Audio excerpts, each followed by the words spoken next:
Meanwhile, Aderonke slowly woke up, feeling weak and dizzy. As she tried to move, she realized her hands and legs were tied. Panic filled her chest as she struggled against the rope that was tied to her hands and legs. She tried to scream for help, calling out Sade's name, but the house was empty. No one was there to hear her. Aderonke and Sade had been best friends since they were little. They grew up in the same small town, and their families were very close. Aderonke's father was a carpenter, and her mother stayed at home to take care of the family. She was the eldest of 4 children. Her father worked hard, but he didn't earn much. Some days, there was no work for him, which meant no money to buy food. On those days, Aderonke and her siblings went to bed hungry, hoping that things would be better the next day. Sade was also the first child in her family and had 5 younger siblings. Her mother was a housewife while her father was a farmer. They owned a small farm, but it didn't produce much. The few crops they managed to harvest didn't sell well because their farm didn't yield rich, healthy vegetables. As a result, they didn't have money, so they often struggled to provide for their children. The 2 girls shared the same dream, to leave their families out of the poverty they were facing. But as time passed, things only got worse. Aderonke's father's carpentry machine broke down, making it even harder for him to find work. With no money coming in, their family struggled to afford food, and hunger became a constant visitor in their home. On the other hand, Sade's father's farmland stopped producing crops. His harvest was so poor that he couldn't sell anything at the market, let alone afford new seeds to plant. Both families were trapped in hardship with no clear way out. The 2 girls knew they had to find a way to help their families, so they made a bold decision to leave the village and go to the city in search of better opportunities. Life in the village had only brought them struggles, and they hoped the city would offer them a chance to earn money. Sade had an aunt in the city, so they planned to stay with her. Before leaving, they made a promise to each other to always stand by one another, to work hard, and never to give up until they had enough money to send home. It was a difficult choice to leave their families behind and live with someone else, but they knew they had no other option.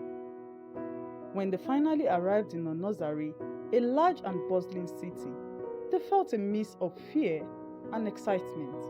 They believed this was their chance to build a better future, and no matter what challenges lay ahead, they were determined to succeed. The 2 girls were amazed by the beauty and luxury of the city. Tall buildings, bright lights, and the constant movement of people made a nursery feel like a whole new world compared to their quiet village. Sade's aunt welcomed them warmly, even though she lived in a very small apartment that wasn't big enough for 3 people. Despite the little space, she did her best to make them comfortable. She prepared a meal for them and gave them water to freshen up after eating. Though their new home was far from perfect, the girls were grateful to have a place to stay as they began their journey in the city. The next day, the 2 girls set out to look for jobs. Aderonke was hardworking and determined, ready to do whatever it took to earn money. Sade, on the other hand, was lazy and hated struggle. She wanted quick success without putting in any efforts. Fortunately, Aderonke found a small job as a sales girl, but Sade wasn't as lucky. Aderonke encouraged her to keep searching, assuring her that she would eventually find something, even if it meant Aderonke would have to help her get a job herself. Aderonke worked tirelessly to make ends meet. She never complained, no matter how hard things got. She saved every penny she could and even sent most of her earnings to her parents back in the village. Meanwhile, after several failed attempts at finding a job, Sade gave up. Instead of continuing her search, she decided to depend on Aderonke's little income. She refused to do any domestic work, believing she was meant for something greater. She stayed at home all day, doing nothing, yet still sent money to her parents from Aderonke's hard-earned income.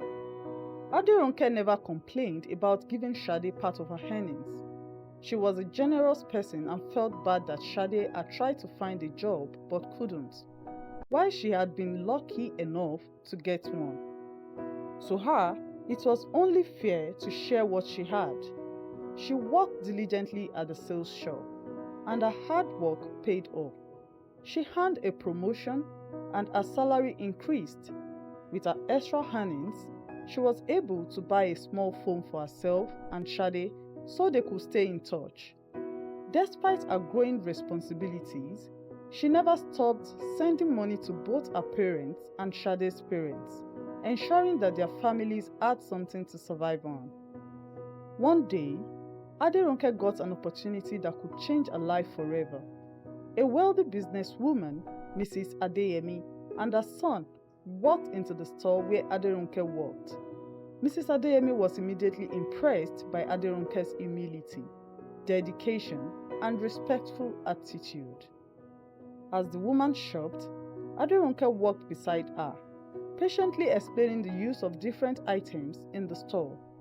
When Mrs. Adeyemi picked up a microwave, she hesitated, complaining that it never lasted long and always got spoiled. But Aderonke confidently assured her that this particular brand was durable and worth buying. She spoke so persuasively that Mrs. Adeyemi couldn't help but admire her intelligence and determination.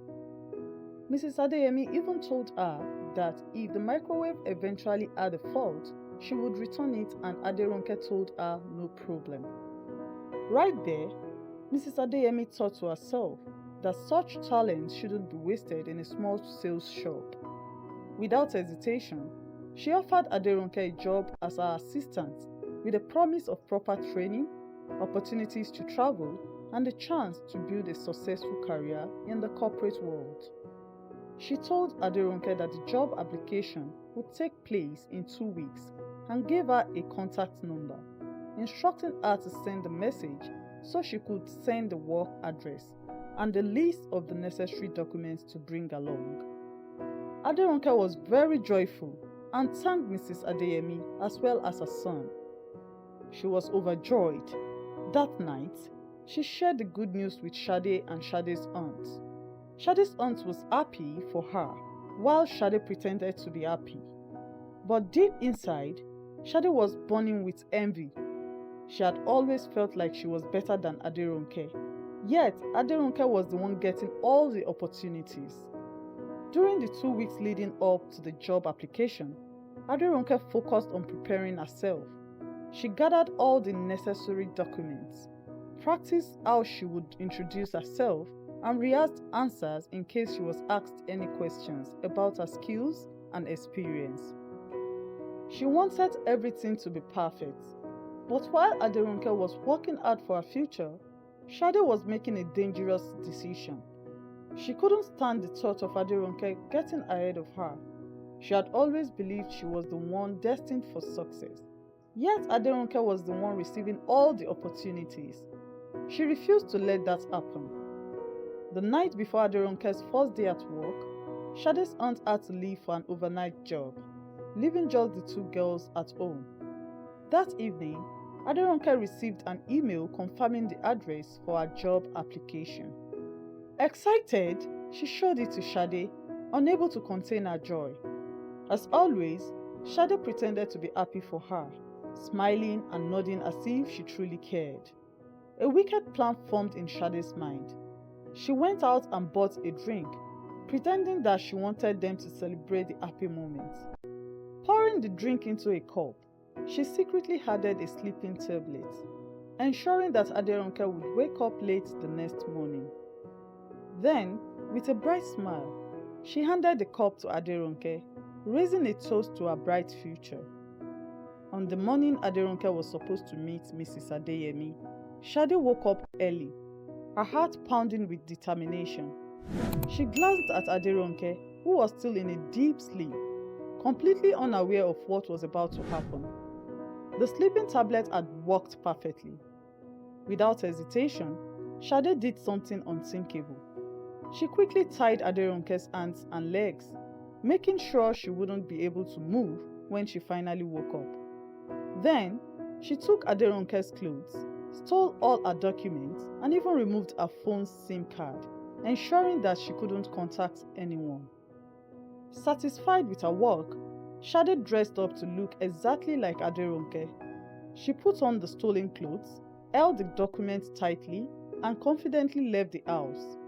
With a fake smile on her face, she headed straight to Mrs. Adeyemi's office, ready to take the opportunity that was never meant for her.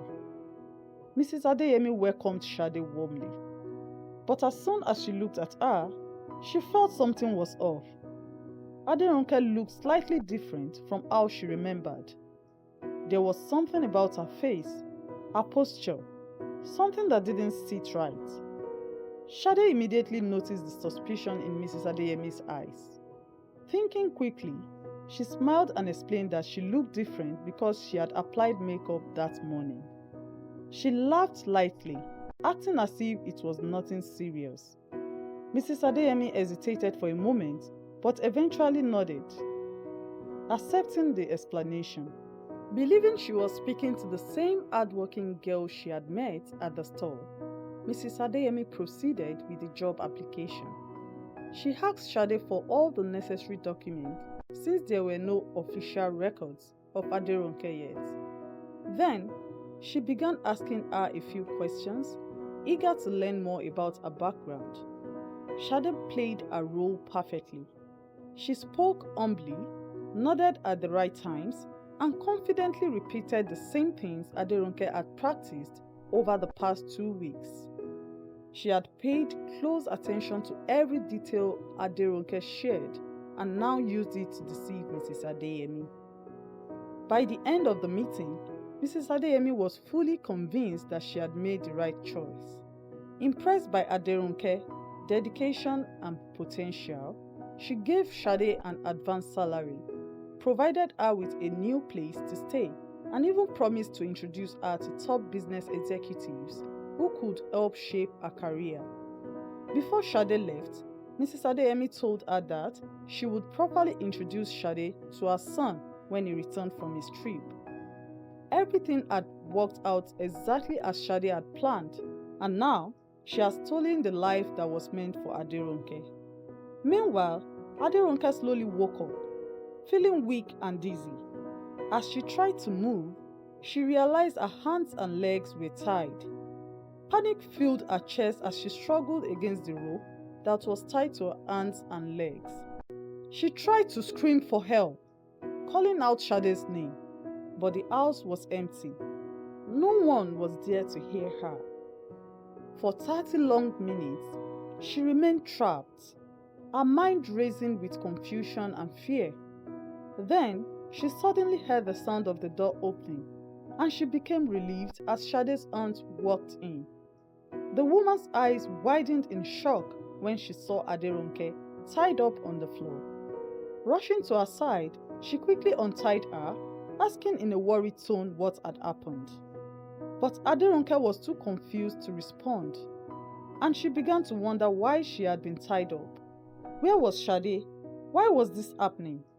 Sade's aunt kept asking about Sade's whereabouts, but Aderonke had no answers. She barely even understood what was going on herself. Then, suddenly, she remembered her job application. Her heart pounded as she turned to check the time. She was late. In a panic, she rushed to the drawer where she had kept her important belongings, only to find them gone. Her documents, her SIM card, and even her clothes had disappeared. Fear gripped her. She wanted to call Mrs. Adeyemi immediately to explain what had happened, but she had no way to reach her. Her SIM card was missing. Tears filled her eyes. She was lost, confused, and terrified.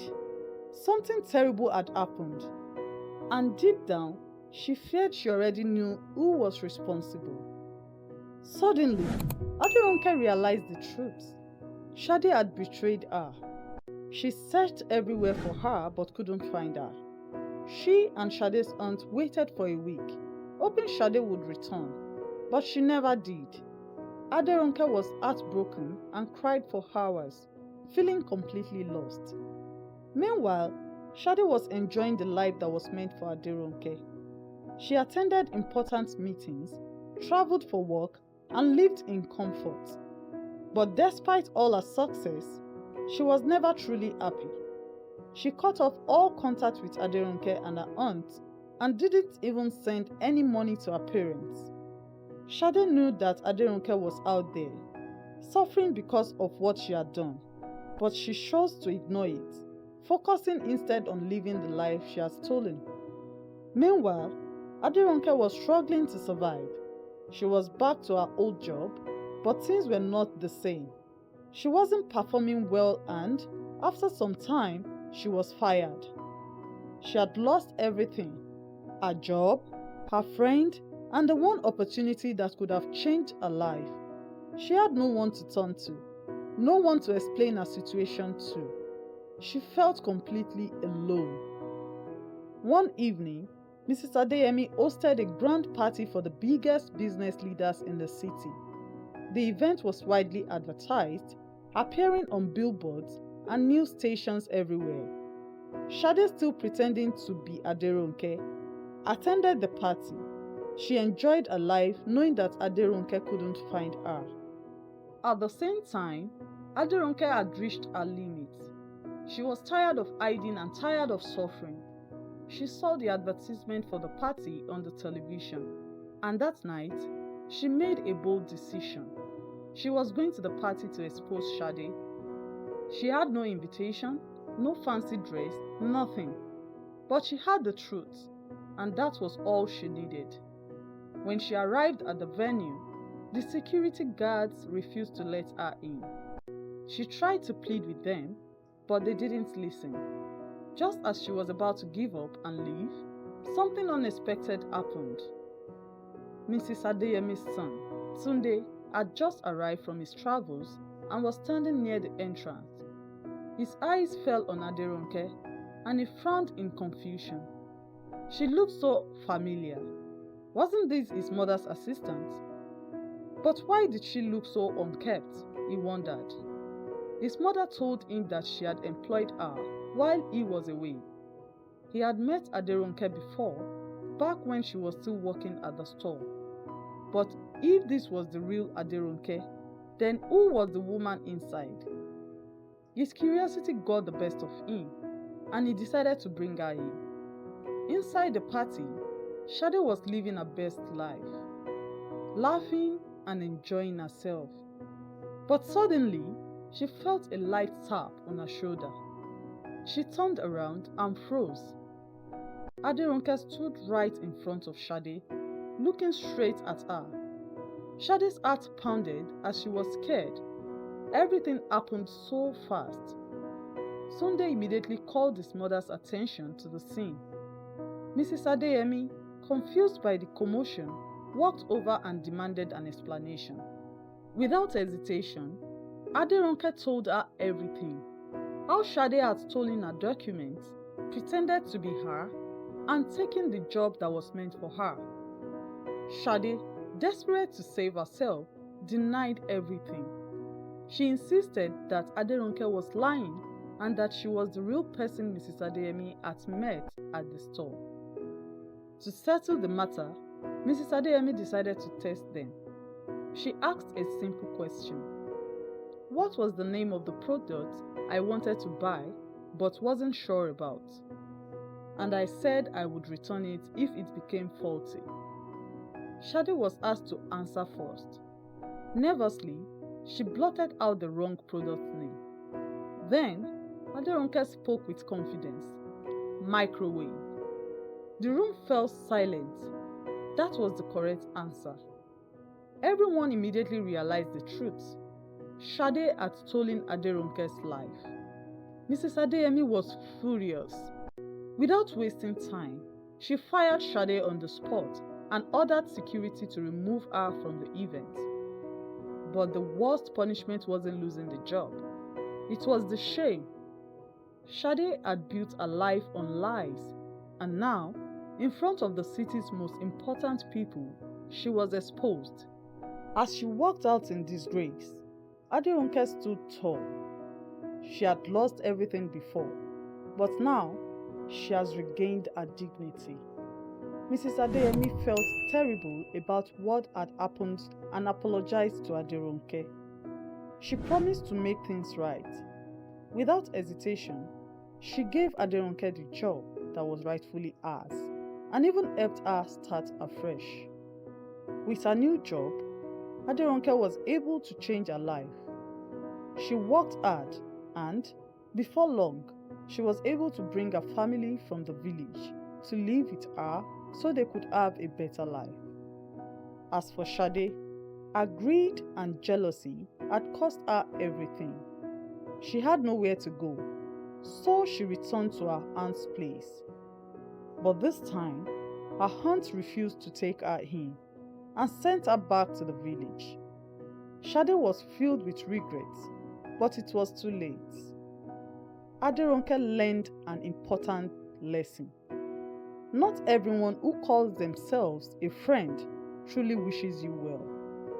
And in the end, no matter how far someone runs with a stolen life, karma will always catch up.